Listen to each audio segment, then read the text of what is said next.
Doamnelor și domnilor, vă prezint aceste 4 monede. Monedele au fost descoperite și folosite încă din antichitate de fenicieni. Cărțile de joc au fost descoperite și folosite tot din antichitate, dar de către chinezi.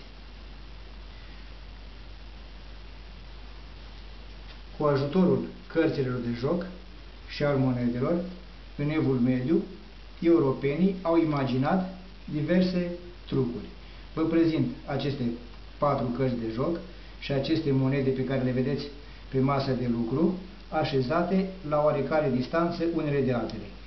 Acoperim fiecare monedă cu câte o carte de joc. 1, 2, 3 și a 4-a.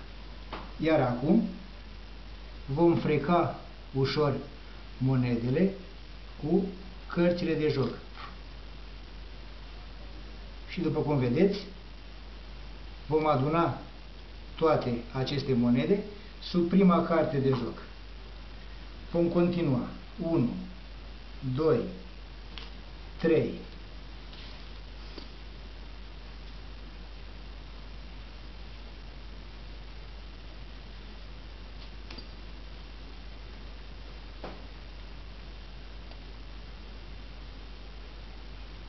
Vă mulțumesc!